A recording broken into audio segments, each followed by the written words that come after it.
Hi, I'm Anna and welcome to the newest episode of TV Talk. For our last episode of the semester, we'll be doing the TV Talk Awards. How this works is that Cindy and Sarah will both present a case for their favorite show in a category, for example, Best New Show, and I'll pick the winner. Who wins the talkie?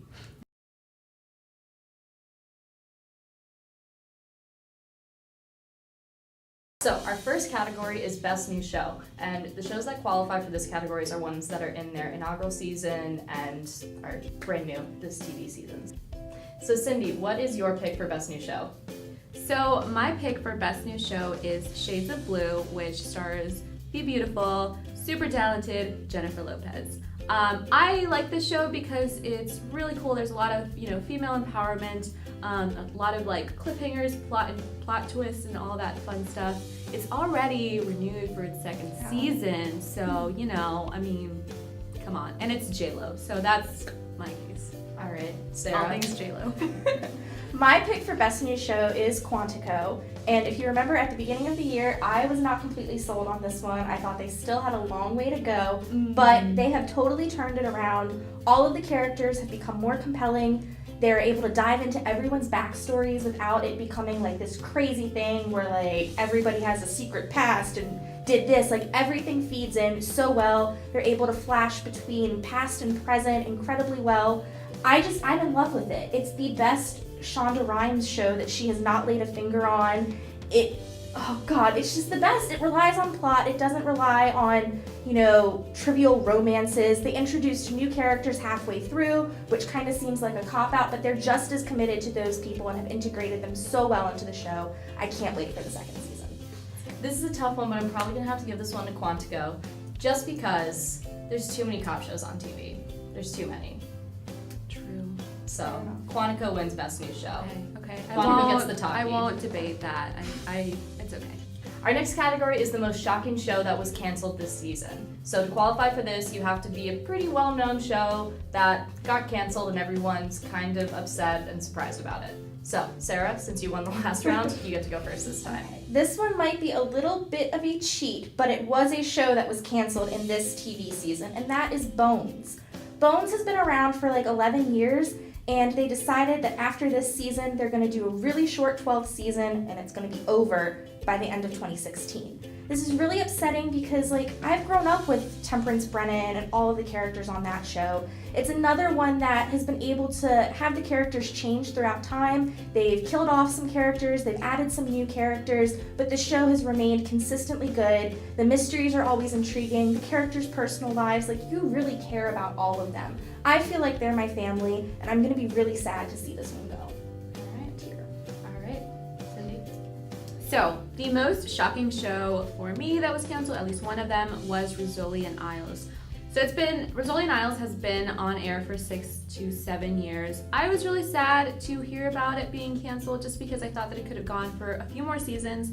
The two leads are just amazing. And again, female empowerment. It's just a really great show that talks about friends and family. And this last season was pretty it was pretty interesting. It was pretty compelling. There was a lot. The plot, the giant storyline was with Jane having this weird person doing stuff, kind of just ruining her life. So I don't know. I thought it was doing really well, but I mean, here's to hoping that it ends with a good bang. It's not mediocre or anything. So fingers crossed on that. Compelling cases on both parts, but I'm going to have to go with Rizzoli and Isles. Just because 11 seasons of Bones, we don't need that. We don't need, it's the same, it's a great show, I love it to death, but you can only murder so many diplomats so many times in various ways before it's kind of we get it. So Rizzoli and Isles, most shocking show that got canceled, because I agree, I think it could have gone a lot further, and it was also, it's a little bit younger, Bones is going to end pretty soon anyway, so that is my pick. Alright, so our next Talkie Award is the best show that ended this TV season. So to qualify for this one, it has to be a show that people really liked and it ended this season. Either it was canceled this season or it had its series finale, whatever. So, Cindy. What's your pick? So, talking about shows that have been going on for a really long time, I honestly, and people might be really upset about this, but I was really happy to see American Idol off the TV schedule for the next year. It was time. I mean, I get that it was a fun, like, reality, like, everyone there is super talented, but it's just been so long. And I think we're kind of like, I don't know, I'm kind of over these, like, singing competitions. I mean, I love to hear them, but, like, I don't know. I was just over it. Sorry. My pick for best show that ended was Downton Abbey, which ran for 6 seasons, and I absolutely loved this show.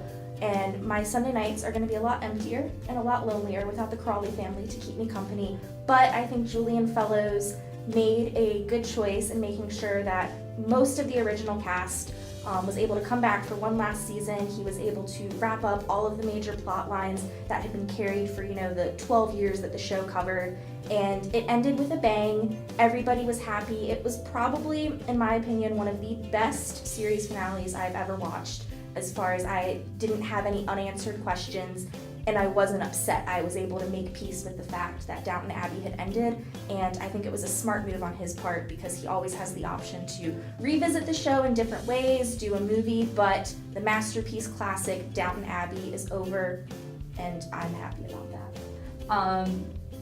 Both very good shows. I will have to go with Downton Abbey in this case because, like you said, Cindy, it's time for American Idol to end. There's no reason for it to keep going on. There's YouTube now. Like, if Kelly Clarkson had YouTube, we wouldn't have had to have American Idol. Like, absolutely no reason. I'm a huge Downton Abbey fan myself, and I feel the exact same way. Sad to see it go, but happy with the way it left. So, that's my pick. So, next category is the most exciting show that's going to be coming on next TV season. So, things that we've seen commercials for, things that we've, read about in Entertainment Weekly, that series that we're really, really excited to see in the next TV season. So, Sarah. My pick for best show of next season is Drew, which will be airing on CBS. And this is a show that's going to follow Nancy Drew when she is all grown up. She's going to be a police officer with the New York Police Department. Her father is still going to be a lawyer. Her boyfriend, Ned, is going to be a reporter for the New York Times or something. So it's going to be the same classic stories that you loved when you were in elementary school, but all grown up with a, nice twist and some more mature mysteries, maybe. I think it's going to be great for female empowerment, and from what I've read, it's going to have a really diverse cast, which is nice because the books, they were published a long time ago. Diversity probably wasn't as important of a thing in media and entertainment. So I think this is going to be a great update on Nancy Drew. It's going to make people who were fans of the old classics really happy and maybe get some new fans as well. All right, Cindy? So this upcoming TV season, I feel like will be very packed with a lot of revivals, but one in particular that I'm very, very excited about is Gilmore Girls. So Netflix, thank you very much Netflix, has decided to give us a revival of Gilmore Girls. So we're going to have 4 90-minute mini films, I guess, mini series of Gilmore Girls that'll follow them in each season. So it's titled Gilmore Girls Seasons. I'm just really excited to see the entire cast return. It has been confirmed Melissa McCarthy is going to be back. It might just be for 30 seconds, but she's gonna be there. Paulinka, which was Lorelai's dog, also making a comeback. I'm just really excited to see everyone. And I think the biggest intrigue of all is those last 4 words that the original creator, Amy Sherman Palladino, wanted to end the show with. So I'm just really excited that we'll finally get the ending that we all wanted. I'm gonna have to agree with Cindy on this one. I am so excited for the Gilmore Girls revival, and I think what you said about Downton Abbey and how that left you with no unanswered questions. Not so much with Gilmore Girls. People weren't super happy with how it ended. I wasn't. So I think that this is a good way for old fans to get closure and for a new generation of fans to kind of see that this is going on and then watch the show themselves and rediscover it. So the talkie goes to Gilmore Girls. So next category is the best girl power show. So these are shows that focus on female leads. and have a lot of female empowerment, as we've been saying the past few categories. So yeah, Cindy, what do you think is the best girl power show of this season? So my pick for the best girl power show is Supergirl. I love this show. I think that it's doing a great job in terms of female empowerment. Obviously our lead, but she also has a sister. There's also her boss. They're just very strong female characters, and I think that they are relatable. I think that they talk about issues that are super important and that we can relate to what's going on in society right now. It's just, I feel like it's just this giant like feminist show, and it's a lot of action, a lot of, you know, kick-ass women who are awesome. So that's my pick. All right. My pick for Best Girl Power Show is a show that airs on the CW. It actually just wrapped up its first season, called Crazy Ex-Girlfriend. And from the title, you might not think that this is like super feminist or super girl power, but it actually does a really great job of like breaking down all of these expectations that, you know, society has for women. It does a good job of kind of making fun of the way the media portrays women, and in that it becomes like this really awesome girl power show. In addition to that, there's like all kinds of really cool musical numbers that the star of the show, the creator of the show, Rachel Bloom, she writes everything for the show. She writes all of the music, all of the scripts. She won a Golden Globe this year. Her first season, her first show ever, she won a Golden Globe. How crazy is that?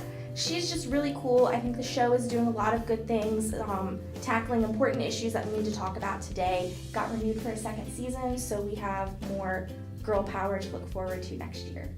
This one is super hard, but I'm gonna have to probably go with Crazy Ex-Girlfriend, just because not only is the actual TV show a girl power show, but also, what you just said, the producer and writer is also a really cool chick who won a Golden Globe. So it's real life and TV. So I'm gonna have to give the talkie to Crazy Ex-Girlfriend.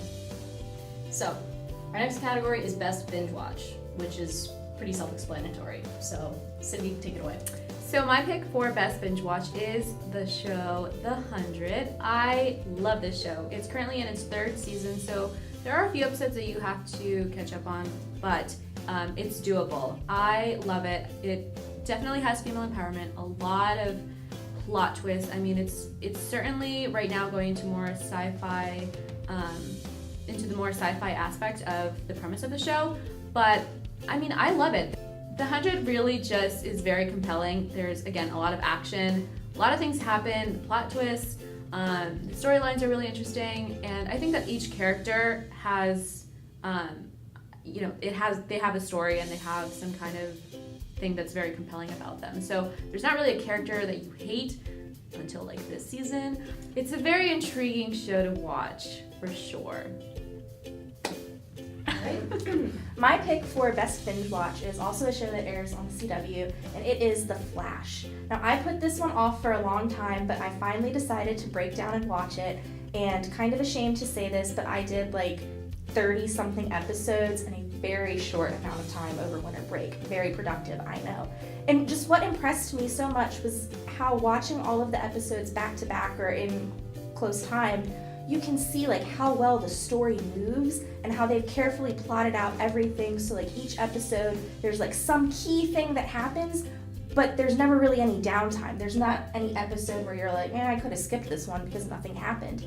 And it's just so intricate. The character development is really good. You can see how Barry changes from like the first episode when he first gets these powers to the big thing that happens at the end of season 1, and it's just incredible. And also Grant Gustin is a cutie, and watching 30-something hours of his face is not a bad way to spend the winter break. Just saying.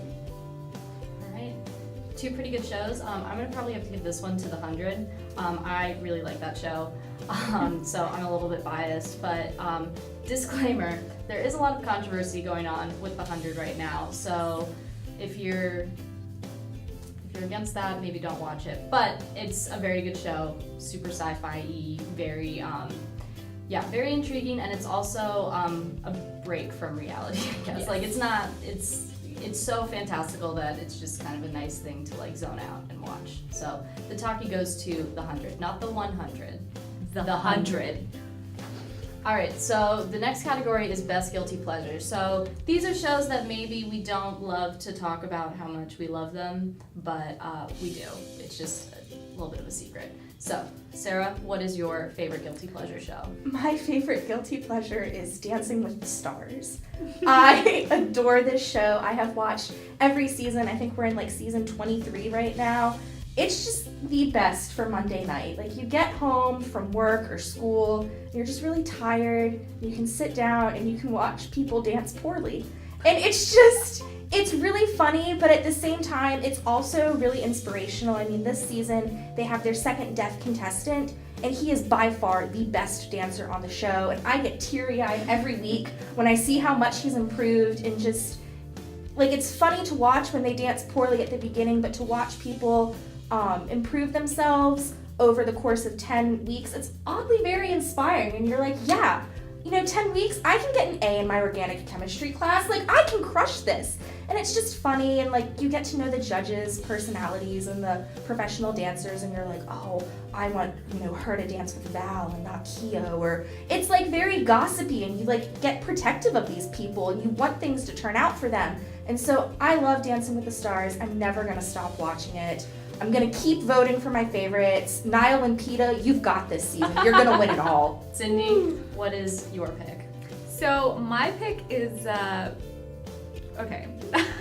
My guilty pleasure isn't exactly a show, but more of like a time block on Nick at Night.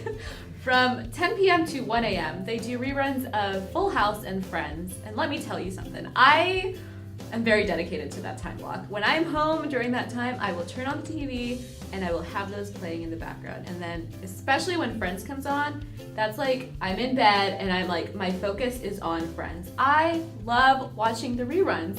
I don't know, I think it's super fun. I think it's, Friends is obviously a really good show. Full House, now Fuller House is just, it's not good, basically. So I like watching the original one, and I keep thinking like, this is what it was all about. Like, just taking me back to the 90s and, explore and just kind of like getting those life lessons again. Because sometimes, like, you need that reminder sometimes. We're like college students. I'm graduating, so I really need some reminders. And it's a fun, laying in bed watching those shows. It's a lot of fun and really relaxing. So watch that if you're up from 10 to 1 a.m. Both very guilty pleasures. In this case, I'm probably gonna have to go with Sarah's pick of Dancing with the Stars, only because it's such a guilty pleasure that I would, if I liked Dancing with the Stars, I don't think I would ever talk about it ever. But yeah, because it is among the American Idol generation of reality TV, and it is an American institution of guilty pleasure. It's what we had before Real Housewives, and it's an institution, so that's what I'm gonna go with. All right, so our next category is my personal favorite, which is Best Shonda Rhimes Show. So all these shows are the ones that Shonda Rhimes produces, writes, are all part of Shondaland, or whatever you may call it. I personally do not watch any of Shonda Rhimes' shows. Except in my defense, I have watched the first season of every one and then given up because it's too high stress for me. But regardless, Sarah, what is your pick? My pick for Best Shonda Rhimes Show is How to Get Away with Murder. I've watched a couple episodes of Grey's Anatomy, I've watched a little bit of Scandal, but How to Get Away with Murder is the one that has hooked me, and it's the only one that I've been able to stick through.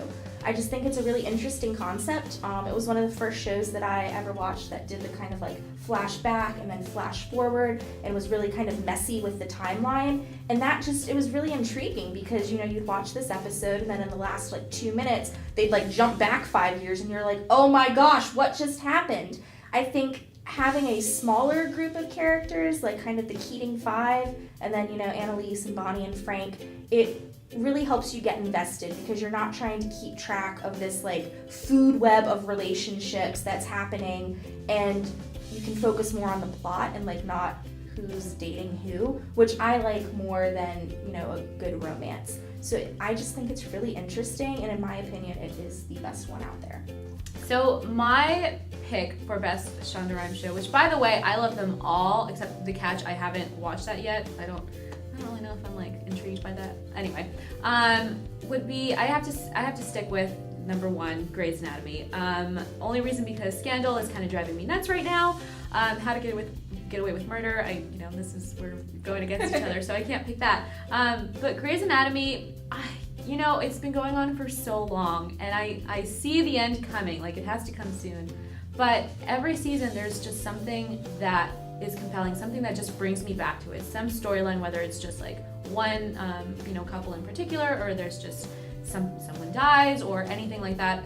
I keep going back to it. So I think it's just, yes, it has a huge cast, but I think that's kind of what's fun about it, that you can pick and choose which one you stick with and see how their storyline ends. So I think for this category, I too have to go with number one, the original Grey's Anatomy. It truly is Shonda Rhimes' most iconic show. How to Get Away with Murder, Scandal, the stuff that's come out more recently is all very good, but Grey's Anatomy has managed to stay relevant for like 13 years now, and it continues to have like good new storylines. Yeah, the end is in sight, but like no one really wants to see it go. That's the one that I was able to stick with for the longest, so I'm gonna have to pick Grey's Anatomy. All right, so best online streaming show. So these include shows that are Netflix, Hulu, Amazon Prime, whatever you have originals. So that's pretty much the only qualifier. Cindy, what is your pick?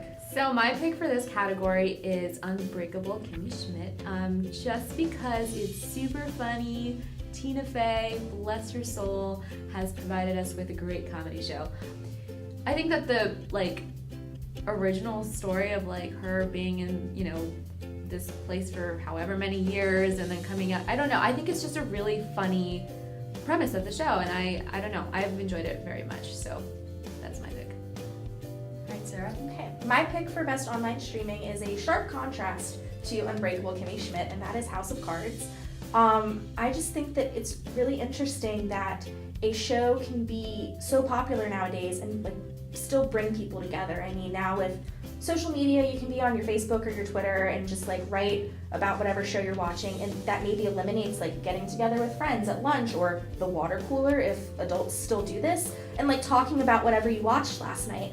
And I think it's really cool that a show that is as grim and dark and upsetting as House of Cards can still make people do this, and everybody watches it the day it comes out, and then they get together and they talk about it. It's also really relevant in today's society with the upcoming election that I'm sure everyone is not sick of hearing about right now, and it can put American politics in perspective and give us something to think about. It's smart, it's dark, and it's going to be around for a while. Yeah, both really good shows. If I had to pick, I personally would pick Orange is the New Black. All right, so the final category in the TV Talk Awards is Best in Show. So this is the best all-around show on TV, online streaming, whatever avenue TV is coming through nowadays. The best one. So, Cindy, what's your pick? So my pick for Best in Show would have to be Orange is the New Black. So Orange is the New Black is such a great show, guys. Wow. Seriously, I think it's in Netflix originals, definitely Orange is the New Black. It's going to be releasing its 4th season, which I'm super pumped about. I love the show. I mean, it's a huge ensemble cast. Again, you don't really hate anyone because they're all, they might be crazy, but they're still likable, and you follow along with their storylines, and it's just a really, the diversity on the show, I'm a huge fan of. I think they've done it really, really well. They keep everything compelling. I don't know, I love the show so much. I can't wait until it comes back. All right, Sarah? As much as I would love to pick Dancing with the Stars, I think that the best show on TV right now, and there are a lot of them that could qualify for this, is Modern Family. It's in its 7th season. It's going to be starting its 8th season, I believe, next year, and it's still just as funny as it was when it started. I think, early in the show, they depended a lot on the cute kids and teenagers that they had. And 8 years later, they're not babies anymore. They're teenagers, they're middle schoolers, but they're still funny, and these kids have real talent. The plot lines change to reflect how the families are changing, but also address popular topics, controversial issues, but doing so in a funny and light way while still teaching you a lesson. It sometimes reminds me of Full House, the way at the end they have their like cute little lesson that everyone learned. And I can, watch the latest episode when it comes on Wednesday night, and that's just as funny as when I watch the reruns that are on, all weekend. And so Modern Family, it still has my heart. Best in show. Wow. What a decision I have to make. I'm going to have to go with Orange is the New Black. I totally agree that it's the best show on TV. Cindy said everything that I think about Orange is the New Black. I love it so much. My mom and I watched it together when it first came out. That was a mistake. But regardless, best in show. But Modern Family definitely gets an honorable mention because it is really funny. So, to wrap it up, Orange is the New Black wins best in show. All right, so that is it for this special episode of TV Talk. We had a lot of fun doing this TV Talk award shows, or the Talkies as we are calling it. I just wanted to quickly say, because this is my last show episode that I will be doing with you all, cue the tears. It has been a pleasure working with everyone here as well as everyone behind the camera, and working with WMTV it's been a real honor. So thank you guys again so much for watching. Make sure to check out all of our social media sites, Facebook, Instagram, Twitter. Subscribe to our YouTube channel, check out our website, all that good stuff. Thank you guys again, and have a great summer break.